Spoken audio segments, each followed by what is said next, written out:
नमस्कार, मैं दिव्या कोचर। TV9 की इस खास पेशकश में आपका स्वागत है। बीजेपी के प्रवक्ता पद से हटाई जा चुकी नुपुर शर्मा के बयान से उठा विवाद थमता नहीं दिख रहा है।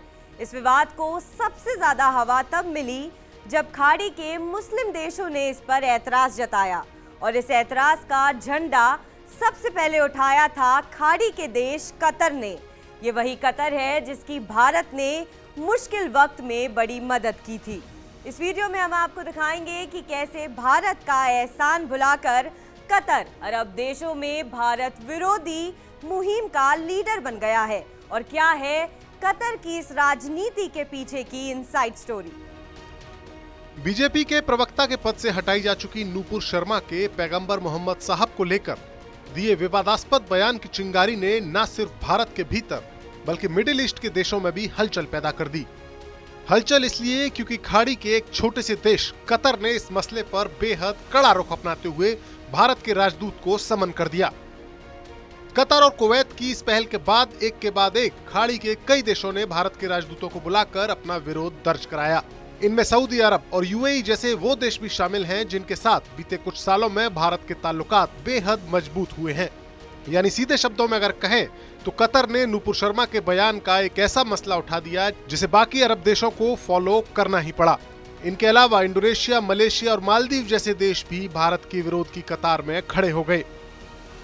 कतर के एक फैसले ने भारत के राजदूतों की डिप्लोमेटिक स्किल को कसौटी पर खड़ा कर दिया है। जिन मुस्लिम देशों के साथ भारत की दोस्ती बेहद मजबूत थी, उन्हें भी भारत से नाराजगी जाहिर करनी पड़ी। कतर वही देश है जो साल 2017 में जब संकट में फंसा तो भारत ने उसकी बड़ी मदद की थी। खाड़ी के देशों की राजनीति में कतर, सऊदी अरब और यूएई के खेमे का विरोधी देश है। इस रीजन में अक्सर कतर के साथ इन देशों का तनाव चलता रहता है।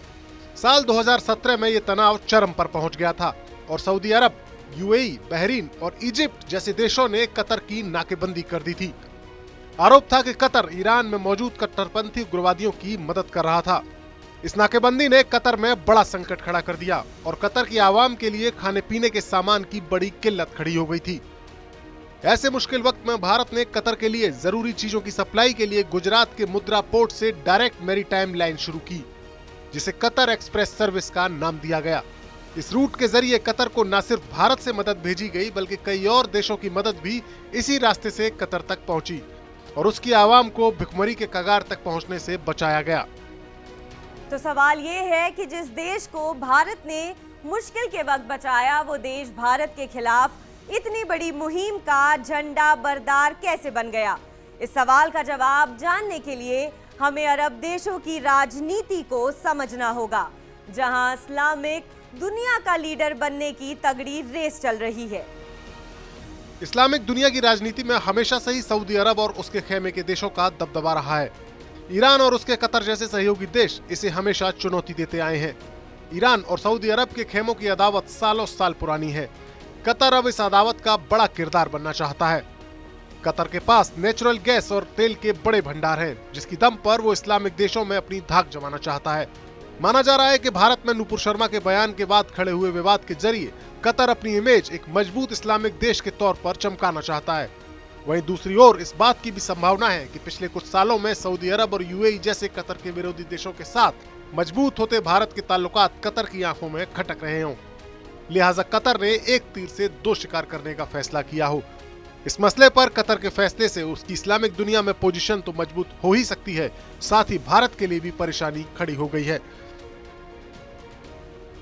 बहरहाल कतर के इरादे चाहे जो रहे हो, लेकिन इतना तो तय है कि अरब देशों की आपसी राजनीति ने इस पूरे मामले को बड़ा बनाने में अहम भूमिका अदा की है। संभव है कि भारत सरकार भी इस वाकये के हर पहलू का आकलन करके अपनी रणनीति बनाएगी।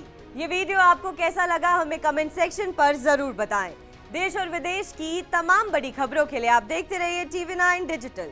धन्यवाद।